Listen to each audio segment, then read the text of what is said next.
Hello and नमस्ते। English मित्र की इस यूनिक प्रैक्टिकल टीचिंग की ई क्लास में आपका स्वागत है। मैं हूं अजय बिश्नोई।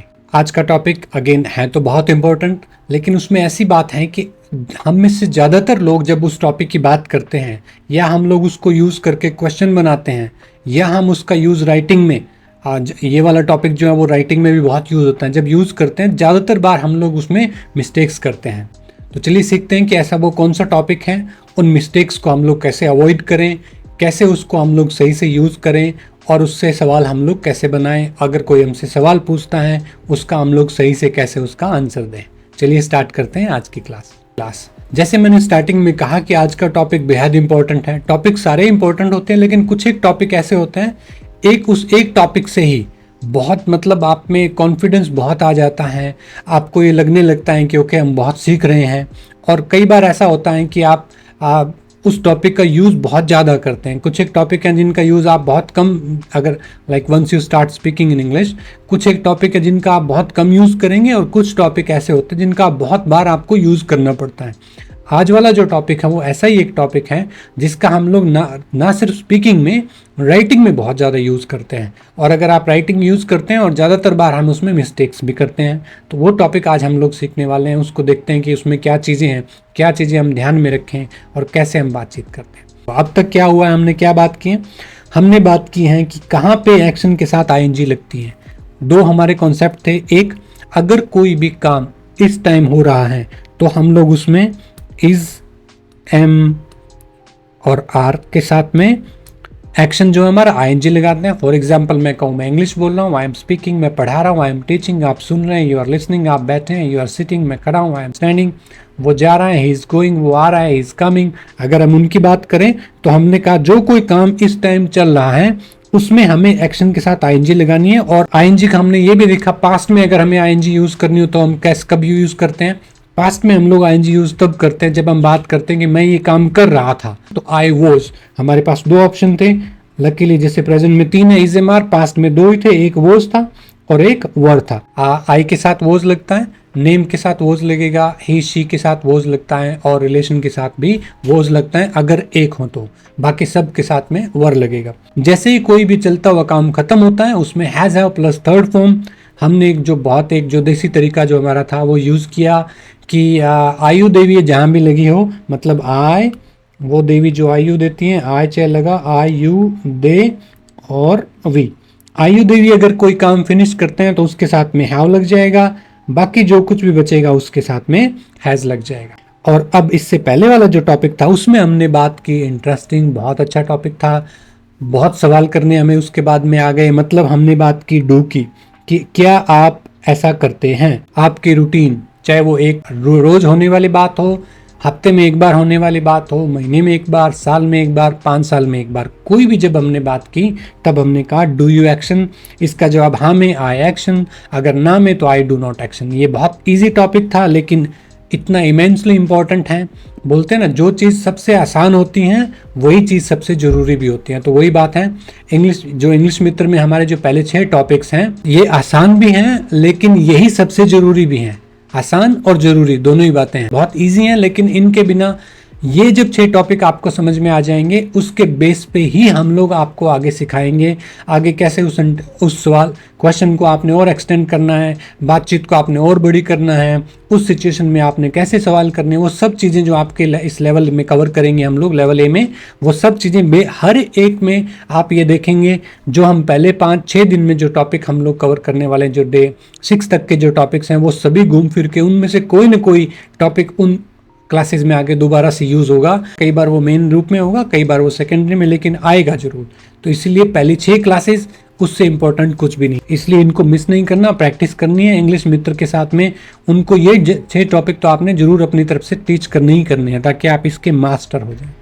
आज जो हम लोग बातचीत कर रहे हैं, जैसे मैंने कहा हमारे पास में डूअर जो है, हमने इससे पहले अब तक हमने जो डूअर की बात की, हमने इससे पहले वाले टॉपिक में हमने बात की थी कि अगर कभी भी मान लो कि जो बोलता है वो, उसको हम लोग फर्स्ट पर्सन बोलते हैं, राइट। मतलब जो बोल रहा है, क्योंकि अगर मान लो इस केस में अगर ये बोल रहा है तो ये फर्स्ट पर्सन हो जाएगा और ये जिससे बोल रहा है वो सेकंड पर्सन हो जाएगा। तो अगर कोई सवाल है ये इससे पूछ रहा है लेकिन सिर्फ इसके बारे में, सवाल अगर ये इससे पूछ रहा है लेकिन सिर्फ इसके बारे में, तो हमें पता है कि अगर वो रूटीन की बात करें तो उसके पास ऑप्शन जो हमारे जिससे पहले वाली क्लास थी वो वाला ऑप्शन था कि डू यू एक्शन, क्या ये तू ये काम करता है, वो हाँ में जवाब देगा तो आई एक्शन, नहीं करेगा तो वो कहेगा आई डू नॉट एक्शन। लेकिन हमने ये भी देखा है लाइफ के अंदर कि हम जब बैठते हैं किसी से बात करते हैं, आपस में एक दूसरे के बारे में बात करने के बजाय हम लोग दूसरे लोगों की ज़्यादा बात करते हैं। मतलब हमारे पास, मैंने कहा जैसे हमारे जो डूअर्स हैं वो तो बहुत हैं, ये तो सिर्फ आई और यू हुआ, हमारे पास में ही भी हैं, हमारे पास में शी भी हैं। हम लोग किसी का नाम लेके भी बात कर सकते हैं, हम लोग रिलेशन की भी बात कर सकते हैं, हम लोग दे की भी बात कर सकते हैं, हम लोग वी की भी बात कर सकते हैं। हमारे पास तो 8 डूअर्स हैं। आप सामने वाले से बात कर रहे हैं उसके बारे में तो डू, वो आपसे बात कर रहा है तो फिर डू और बात बन भी जाएगी। लेकिन क्या होगा अगर ये इसको लगे ये पूछ रहा है इसके बारे में, इससे फर्स्ट पर्सन जो है वो सेकंड पर्सन से बात कर रहा है, लेकिन अब ये जो बात कर रहे हैं थर्ड पर्सन के बारे में बात, ये फर्स्ट हो गया, ये इससे पूछता है सेकंड, लेकिन बात जो कर रहे हैं थर्ड पर्सन। अब हो सकता है ये थर्ड पर्सन इसका रिलेशन हो, मतलब हो सकता है कि ये इसका फ्रेंड हो सकता है ये इसका भाई हो, या हो सकता है कलीग हो सकता है इसका नेबर हो। तो अगर वो बात करे कि क्या ये तेरा पड़ोसी, क्या ये तेरा क्लासमेट, क्या ये तेरा भाई, क्या ये तेरा कलीग, क्या ये तेरा दोस्त, जब इसका मतलब वो रिलेशन की बात कर रहा है। हो सकता है ये इसका नाम जानता हो, को बोलता है कि ये मतलब जो डेविड है, इसको अगर नाम पता है तो अब ये इसका नाम लेके भी बात कर सकते हैं कि क्या वो ये करता है। या हो सकता है कि ये दोनों बात करें, ये कहे कि क्या वो शी की बात कर रहे हो, ये दोनों क्या वो ऐसा करती हैं, क्या ये तेरे पड़ोस में रहती हैं, क्या ये तेरे स्कूल में पढ़ती हैं, ही की बात। या हो सकता है ये ही की बात करता हो, क्या वो ऐसा करता है। इसमें तो ये रिलेशन की बात कर रहा, ही नहीं कहेगा, वो रिलेशन, इसमें नाम भी ले सकता है। लेकिन अगर कोई इसको पता ही नहीं को वो इसके रिलेशन में है कि नहीं है, या उसका नाम भी नहीं पता, तो वो ही भी कहेगा कि क्या वो करता है। या हो सकता है कि ये एक से ज्यादा जो लोग हैं, जैसे मतलब ही या शी के बजाय में जो थर्ड पर्सन है, अगर वो एक से ज्यादा हैं तो फिर मान लो दे हो जाए, तो हो सकता है वो इनकी बात कर रहा हो कि क्या वो ऐसा करते हैं, क्या वो वोट डालते हैं, क्या वो इंग्लिश बोलते हैं, टाइम पर क्लास में आते हैं। और या हो सकता है जैसे मान लो ये पर्सन जो है ये इसके साथ में यहाँ पे आ जाए इनके साथ में, और ये तीनों अभी इकट्ठे हो गए। या ये हो सकता है अपनी खुद की बातें कर रहे हैं। मतलब हमारे पास डूअर जो थे हमारे 8 हैं। हमने पहले वाले टॉपिक में सिर्फ आई और यू की बात की, ये सारे बाकी रह गए। अब इनकी जब बात करनी हो तो हम कैसे करेंगे, क्योंकि बातचीत ज़्यादातर बार हम उन्हीं के बारे में, थर्ड पर्सन की ज़्यादा बात करते हैं। थर्ड पर्सन की जब हम बात करते हैं हमारे पास में क्या ऑप्शन है, अगर हमें उनका रूटीन जानना हो, अगर हमें उनके बारे में कोई सवाल करना हो कि क्या वो साल में एक बार ऐसा करते हैं, 2 साल में, हर हफ्ते, हर रोज, 5 दिन में एक बार, 1 हफ्ते में एक बार, तो हम लोग कैसे बात करेंगे। बिल्कुल स्टार्टिंग जो हुई तो उसमें डू ही बेसिक बना, लेकिन थर्ड पर्सन की आइडेंटिटी, ताकि पता लग जाए कि हम थर्ड पर्सन की बात कर रहे हैं, तो उन्होंने एक अलग से ऑप्शन उसमें स्टार्ट कर दिया। आपने सुना भी होगा कि डज कैसे बना, डज बना डू से ही है, उसमें कुछ हुआ नहीं अलग से। डज में डू तो है ही है, क्योंकि डू मतलब रूटीन की बात करने वाली बात हो गई ना, जो आप ना ये पूछना चाह रहे कि क्या उन्होंने ऐसा किया था, ना ये पूछना चाह रहे कि क्या वो करेंगे। बात है कि आपकी हैबिट की बात हम कर रहे हैं, हो सकता है वो कभी भी आप करते हो, तो थर्ड पर्सन हो तो क्या हो गया, लेकिन हैबिट के लिए डू तो आना ही था। अब डू को इन लोगों ने क्या किया, डज बना दिया। डू को इन्होंने क्या किया, ईएस इसमें ऐड किया और ये डज बन गया, डू से ही डज बना।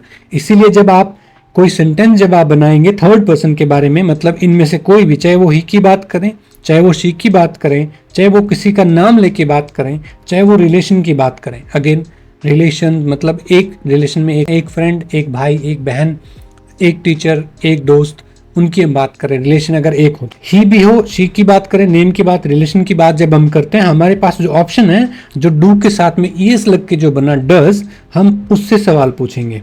तो सवाल क्या बनेगा, डज से बनेगा does he action. For example मैं आपसे रिलेशन की बात करता हूँ, क्या आपके पापा जल्दी उठते हैं, सिंपल लगते हैं इसको, क्या आपके पापा, मतलब मैं सवाल तो जो है जैसे मैंने कहा, सवाल मैं आपसे पूछ रहा हूँ, लेकिन ये सवाल आपके बारे में नहीं है, ये सवाल है कोई न कोई रिलेशन के बारे में। तो मैं मेरे पास ऑप्शन क्या बचेगा, मेरे पास ऑप्शन रहेगा डज कौन है इसमें, डूअर, रिलेशन में आएगा डज योर, रिलेशन किसका, आपके रिलेशन की बात कर रहा हूँ, डज योर फादर एक्शन, इसके बाद कुछ नहीं करना, does your father get up early. अब आपके पास दो ऑप्शन है, आप कहेंगे हाँ मेरे पापा जल्दी उठते हैं, या आप कहेंगे नहीं मेरे पापा जल्दी नहीं उठते। तो अगर आपने कहना है कि हाँ वो उठते हैं, तो ही की जगह आप रिलेशन में लगाएंगे, आप कहेंगे कि yes my father get up early.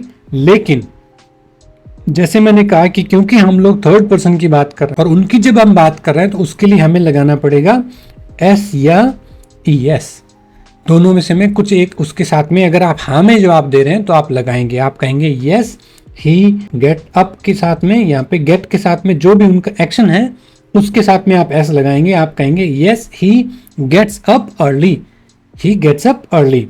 और अगर वो मना करेंगे, अगर हम लोग कि वो नहीं उठते हैं, तब हम कहेंगे ही डज नॉट एक्शन। अब इसमें एस या एस नहीं लगेगा। और क्यों नहीं लगेगा?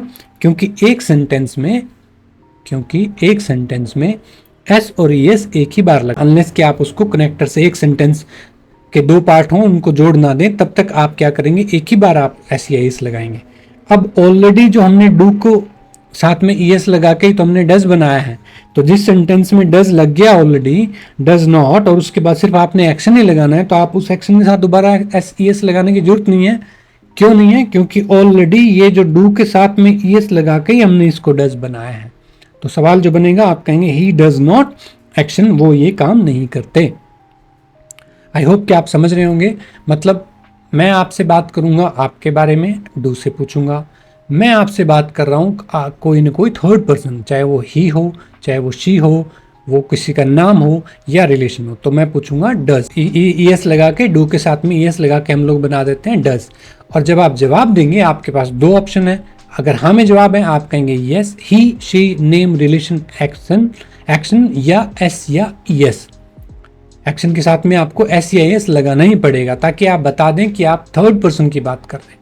और अगर आप मना करेंगे तो आप कहेंगे ही डज नॉट एक्शन। और अब जब मना किया है, तो आपने मना करने के लिए डज नॉट ऑलरेडी लग गया, तो आपको दोबारा से एस या एस लगाने की जरूरत नहीं है, क्योंकि एक सेंटेंस में एस या एस जो है हम लोग सिर्फ एक ही बार लगा सकते हैं। चलिए अभी इसमें देखते हैं, हम लोग सवाल बना के देखते हैं। हमारा जो रोज का काम है कि क्या हमने जो सीखा हम लोग उसको कितना अच्छे से इंप्लीमेंट करते हैं। इजी। क्या आपका परिवार, अभी आपका परिवार मैंने ये नहीं कहा आपके परिवार के लोग, परिवार में बहुत से लोग हैं, अगर उनकी बात करें तो वो एक से ज़्यादा हो जाएंगे। ये 4-5 बैठे दिख रहे हैं इसमें आपको, लेकिन मैंने जो 4-5 लोग हैं उनको मिलकर जो एक यूनिट बना, उसको हम फैमिली बोलते हैं। और वो जो फैमिली है वो थर्ड पर्सन वाली बात है, लेकिन फैमिली तो एक 5-4 लोगों को मिलाकर एक ही नाम बना, इसलिए क्या बनेगा, डज आपका परिवार, मतलब does your family. Okay, do your family members. Okay, अगर मान लो फैमिली मेंबर्स की बात करता मैं डू लगाता, क्योंकि एक से ज़्यादा हो गए, लेकिन मैं क्योंकि उस 4-5 लोगों को मिलकर जो बनी है वो फैमिली है, उसके लिए बात कर रहा हूँ, तो मैं डज लगा दूंगा। ठीक है। क्या आपके दोस्त, क्या लगता है डू लगेगा डज लगेगा? क्या आपका दोस्त एक है या ज़्यादा है? इसमें देख सकते हैं ज़्यादा, इसका मतलब इसमें भी डू लगेगा, लेकिन फ्रेंड्स लगाना पड़ेगा। जब आप लगा रहे हैं दोस्त मतलब फ्रेंड्स लगाएं, ताकि हम समझ जाएं आपने डू क्यों लगाया, क्योंकि आप फ्रेंड्स की बात कर रहे हैं। क्या आपका मित्र इंग्लिश बोलता है? अब ये इससे पूछ रहे हैं इसके बारे में। अब हम समझ गए कि ये बात कर रहा है इससे, लेकिन बात कर रहा है इसकी, एक ही है ये तो फिर इसमें लगेगा डज। हमारा जो डूअर है योर फ्रेंड हो जाएगा। क्या आपका बेटा सुबह 8 बजे स्कूल जाता है? अगेन सवाल कर रहे हैं इनसे, इनके बेटे के बारे में, तो बात करेंगे डज योर सन। एक ही बेटा है ना, इनकी बात करें, डज योर सन लग गया। क्या आपका दोस्त उससे पैसे उधार लेता है? मतलब क्या उसका दोस्त, हमने आपका दोस्त नहीं उसका दोस्त, लेकिन चाहे मैं बात करूं आपसे उसका और आगे एक और पर्सन की बात, तो थर्ड पर्सन ही हुआ, लेकिन है तो वो एक ही, तो डज हिज फ्रेंड। हमें कोई मतलब नहीं है, आपका इसमें कुछ काम ही नहीं है, मैं सवाल बस पूछ रहा हूँ क्या हिज फ्रेंड, तो डज हिज फ्रेंड। उसके बाद में क्या समीर पौष्टिक का, पौष्टिक का मतलब आप समझ गए ना, हेल्दी की बात कर रहा हूँ मैं। ये हिंदी जब ट्रांसलेट करते हैं ज़्यादा गड़बड़ कर देते हैं, क्योंकि समीर की बात कर रहे हैं, तो फिर समीर तो अकेला ही है, तो कोई दिक्कत ही नहीं। क्या वह लाइव कंसर्ट में गाना गाते हैं? इसी की बात करें, ये एक ही है, तो मतलब हम समझ ही जाएंगे कि हमें एक है ना, इनकी बात कर रहे हैं। लेट्स सी, अभी हम देखते हैं कि क्या हमारे सेंटेंसेस सही है। देखो, does your family, now does your family go on tour every summer. अभी इसमें सारे के सारे क्वेश्चन हैं, इसमें सारे के सारे क्वेश्चन हैं। आपकी जो एक्टिविटी है वो ये कि आपने इन क्वेश्चंस के आंसर देने हैं, और हाँ में भी देने हैं, ना में भी देने हैं। हाँ, मेरा परिवार साल में हर समर टूर पे जाता है, नहीं मेरी फैमिली हर समर टूर पे नहीं जाती। मतलब दोनों जवाब आपने लिखने हैं, देखते हैं आप कितने सही बनाएंगे और उसके बाद में आप पोस्ट कीजिए, हमें भेजिए, हम देखते हैं। या अगर कोई आपको डाउट है तो आप हमें अदरवाइज मैसेज करके पूछ सकते हैं। Does your family go on tour every summer, इसका जवाब आप देंगे। Do your friends come to college daily, क्या आपके दोस्त, अगेन क्योंकि डू लगा है, अगर हमने यहाँ पे एस नहीं लगाया तो ये सेंटेंस गलत हो जाएगा। अगर फ्रेंड लगाया तो यहाँ डज होना चाहिए, यहाँ डू लगाया तो उधर फ्रेंड्स होने चाहिए, ठीक है। इसका ध्यान रखना आपने ये चीज़ को, छोटी सी बात है लेकिन इससे आपका कॉन्फिडेंस भी बढ़ेगा, मिस्टेक्स भी बहुत कम हो जाएंगे। इसका सब्जेक्ट में अगर आप स्टूडेंट हैं तो आप ये देखना ये राइटिंग में कितना फर्क पड़ता है इसका। Does your friend speak English, क्योंकि डज है और यहाँ पे फ्रेंड है, फ्रेंड्स नहीं है तो डज लग गया। Does your son, okay son है एक है तो डज लग गया। Does his friend borrow money from him, does है हिज फ्रेंड है एक ही है, बोरो मनी हो गया। डज योर टीचर, मैंने कहा था हम ये इज्जत की बात कर रहे हैं, एक ही टीचर की बात कर रहे हैं यहाँ, तो does your teacher scold you in the class.